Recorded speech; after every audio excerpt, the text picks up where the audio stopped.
Okay, we need to move along here. Sure. What is a deferred exchange and what is a simultaneous exchange? Pretty straightforward. Good. The most common simultaneous exchange is a car trade-in. So let's say I have a car, I'm a traveling salesman, and I have a car and I use it exclusively for business, for the most part. I run up the miles, 200,000 miles, and I take it into the dealer and I say, I need a new car. It's all worn out, so I'm going to give the car, and the same day they deliver my new car. That's a trade-in. That's in a 1031 exchange because I've given the thing. It happened at the same time. Okay. Non-simultaneous exchange, typically in the real estate context, is what we've been talking about, where the taxpayer will sell property in one independent transaction and then later buy property in another independent transaction, provided, however, that the taxpayer in the first transaction follows a regulatory scheme that's provided in 1031 regulations. It says, I'm not really selling, I'm hiring a third party, so-called intermediary, that's what I do partly for my job, to hold the sales proceeds. And so what happens on that $1 million example is I have a $1 million sale, the $1 million net proceeds goes to the qualified intermediary who holds it frozen, said to be beyond my constructive receipt, beyond my control, and the only use for that money is to go over here and buy this other property for $1 million. And so therefore the funds flow beyond the taxpayer's control, and that's said to be an exchange. And that's the basic facts of the Starker case. Okay. Let's see here. So very briefly, what is a reverse exchange? Reverse exchange. Briefly. Right? So do you have, how many... Where's my chart? Yeah. How many hours do we have, right? Well, actually, let me take a step back from it. In 2000, the IRS actually approved this, so it seems a little screwy, but the IRS actually has a safe harbor, so that if you follow their safe harbor, you will get tax avoidance on your so-called reverse or parking exchange. And there's actually two types of so-called reverse or parking arrangements. Now, in a pure reverse exchange, what happens is that I've got a property that I wish to sell for whatever reason. So it's worth $1 million. Either I don't need it or I don't want it, but it doesn't fit my suitability at this point. And I do want to sell it, but I don't want to pay the tax because I bought a long time ago for $100, so I got a big gain. Now, my real estate agent calls me up and says, you know that property you've been looking at for years, that one on the corner of Santa Clara Street and, somewhere up the street? It's going to be for sale. They're going to have the bids put in tomorrow. It's a very hot property. It's $1.5 million is sort of the asking price. And you think to yourself, well, I'd love to sell my $1 million property and buy the $1.5 million one, but how can I get rid of this first and go into that?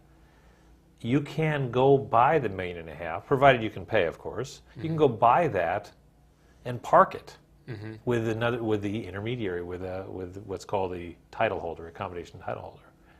So you park that property, and you have up to 180 days to sell the desired relinquished property. Okay, so you're doing the transactions in reverse, and that's where they get the terminology. Okay. Now, we sort of get into a little bit of the nitty-gritty. What are the requirements for identifying a replacement property? Okay, so let's take a step back and really understand what this is. The most common transaction for 1031 exchange is the non-simultaneous, the so-called deferred or delayed. Right. From the date that you sell the property, you have 180 days to buy the replacement property. From the date that you sell the property in a forward type exchange, you have 45 days to identify one or more properties. There's certain limitations, of course.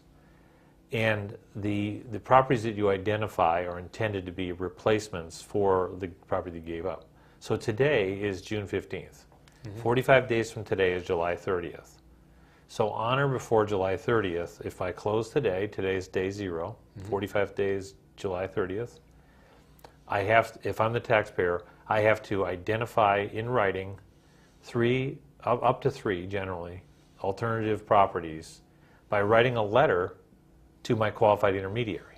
And if I write a letter and I identify these specific properties, those properties become eligible for the replacement property of the property that I'm giving up today. Okay? Yeah. And then it has to be done, then they're closed Within the 180 days. Within 180 days starting today, so my example, I'm going to wing it. I'm going to say December 12th.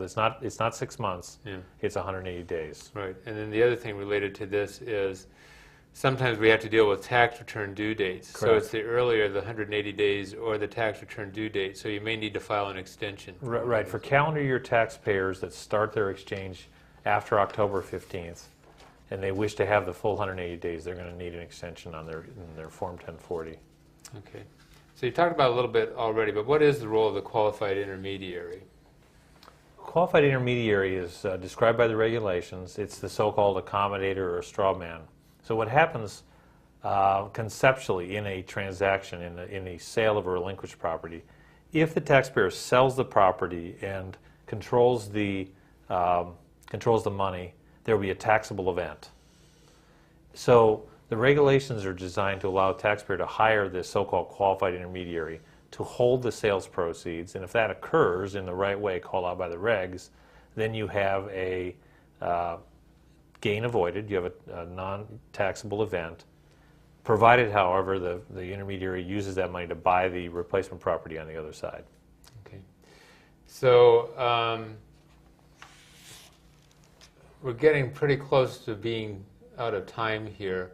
But there's an important development related to this intermediary stuff that I think we should talk about in our show today, and that is what happens when the intermediary goes bankrupt. Yeah, and so now they can't finish the exchange. Well, it's quite possible. IRS has issued guidance, the Revenue Procedure 2010-14, on how you report, if your exchange fails because of that, how you report.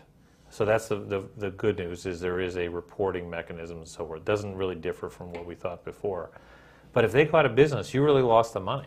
Right. And that's really the important thing, to know who your intermediary is. Now, the state of California, in light of some of the problems in the financial markets, has established some rules to safeguard taxpayers' monies with intermediaries. So we're required now to have a secured bank account with taxpayer control that meets the federal rules as well.